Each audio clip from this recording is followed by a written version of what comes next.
حاجة ما حدش بيقولها لك عن الinternational programs قبل ما تقدّم عليها وتسافر. كنت أتمنى إن حد قال لي ده قبل ما أسافر بولندا وأقعد فيها 3 شهور قبل ده ما يحصل معايا. ودي episode 25 من سلسلة 30 upgrade في 30 يوم في رمضان، ودي سلسلة باقول لك فيها عن كل حاجة أنا عملتها عشان أسافر 18 دولة وأشتغل مع الأمم المتحدة وأنا لسه في الجامعة.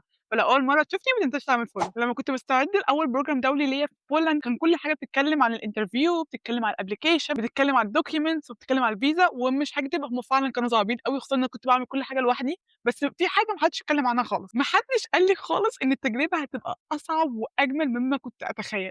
الكلمتين مع بعض أنا عارفة إن هي أنت يعني إيه عالية أصعب وأجمل، والله هي فعلًا تجربة بولندا كانت أصعب تجربة في حياتي وأجمل تجربة في حياتي في نفس الوقت. أنا تُهت في بولندا لمدة 5 ساعات مع كلب، ما كنتش عارفة، ما كانش معايا نت، ما كانش معايا أي حاجة. رُحت لمدينة تانية وموبايلي فاصل، ما كنتش عارفة أوصل إزاي. كنت في مكان ما حدش بيتكلم فيه إلا بولندي. اتعرضت لعنصرية، بس في نفس الوقت كانت من أجمل الexperiences اللي في حياتي. وحرفيًا كانت الوقت الحرب مع أوكرانيا. بس ده كانت أكتر حاجات اللي انبسطت فيها في حياتي واتعرّفت بيها على ناس ونضجت فعلًا، وكانت أول experience اللي خلّتني أسافر بعد كده. فدي أهم حاجة في الinternational programs اللي عايزاكِ وعايزاك بجد تكونوا فاهمينها. أنتم مش داخلين على جنة، وبرضه مش داخلين على نار.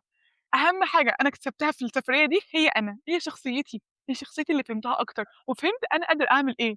أنا والله ما كنت متخيلة في مصر إن أنا أصلًا أقدر أمشي من غير نت. أنا هناك وموبايلي فاصل. لو حابين أنا ممكن أكلمكم أكتر عن تجربتي في بولندا وتجربتي في السفر، لو حد هيبدأ يسافر، أو لو أنت حتى مش في دماغك السفر أو لسه ما سافرتش، بس عشان تعرفها، لأن ده فعلًا اللي أنا كنت عايزاه وأنا لسه صغيرة. ده اللي أنا كنت عايزاه فعلًا وأنا قاعدة وأنا عندي 17 سنة وعندي 19 سنة في COVID، إن أنا أسمعه فعلًا.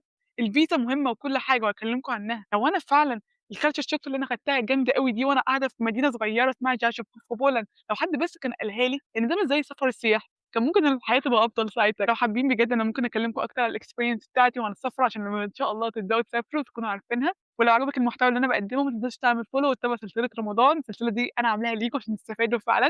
ما تنساش تبعت الفيديو ده لأصحابك عشان خير الناس أنفعهم للناس، وأشوفك في episode جديدة. باي باي.